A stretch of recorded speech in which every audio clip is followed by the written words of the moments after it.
ರೇಣುಕಾಸ್ವಾಮಿ ಕೊಲೆಯಲ್ಲಿ ಪವಿತ್ರ ಪಾತ್ರವಿಲ್ಲ, ಅಚ್ಚರಿ ಹೇಳಿಕೆ ನೀಡಿದ ವಕೀಲರು. ರೇಣುಕಾಸ್ವಾಮಿ ಕೊಲೆ ಕೇಸ್ನಲ್ಲಿ ಪವಿತ್ರ ಗೌಡ A1 ಆರೋಪಿಯಾಗಿದ್ದರೆ ನಟ ದರ್ಶನ್ A2 ಆರೋಪಿಯಾಗಿದ್ದಾರೆ. ಪವಿತ್ರ ಗೌಡನಿಗಾಗಿ ಈ ಕೃತ್ಯ ನಡೆದಿದೆ ಎಂಬುದು ಎಲ್ಲರಿಗೂ ಗೊತ್ತಿರುವ ವಿಚಾರ.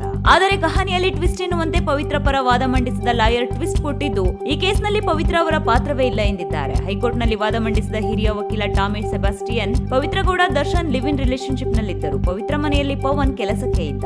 ದರ್ಶನ್ ಸೂಚನೆಯ ಮೇರೆಗೆ ಪವನ್ ಕಿಡ್ನಾಪ್ ಮಾಡಿದ್ದಾನೆ. ದರ್ಶನ್ ಶೆಡ್ಗೆ ಹೋಗುವಾಗ ಪವಿತ್ರ ಗೌಡರನ್ನು ಕರೆದುಕೊಂಡು ಹೋಗಿದ್ದಾರೆ. ಪವಿತ್ರ ಶೆಡ್ಗೆ ಹೋಗಿ ರೇಣುಕಾಸ್ವಾಮಿಗೆ ಬೈದು ವಾಪಸ್ ಮನೆಗೆ ಬಂದಿದ್ದಾರೆ. ಆದರೆ ಪಟ್ಟಣಗೆರೆ ಶೆಡ್ನಲ್ಲಿ ಹಲ್ಲೆ ಮಾಡಿದಾಗ ರೇಣುಕಾಸ್ವಾಮಿ ಸಾವು ಸಂಭವಿಸಿರಬಹುದು ಎಂದು ಹೇಳಿದ್ದಾರೆ. ಪವಿತ್ರ ಗೌಡ ಚಪ್ಪಲಿಯಿಂದ ಹೊಡೆದಿದ್ದಾರೆ ಎಂದು ಆರೋಪ ಪಟ್ಟಿಯಲ್ಲಿ ಉಲ್ಲೇಖವಾಗಿದೆ.